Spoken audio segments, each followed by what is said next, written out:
our Douglas fir 12x12.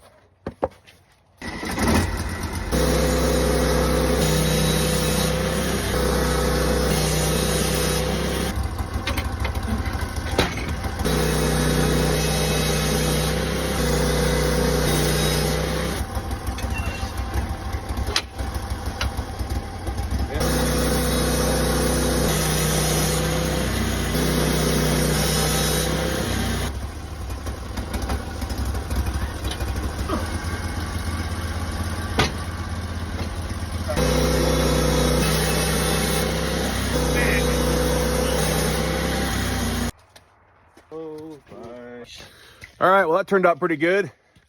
Another 12 by 12 by 8 foot Doug fir beam.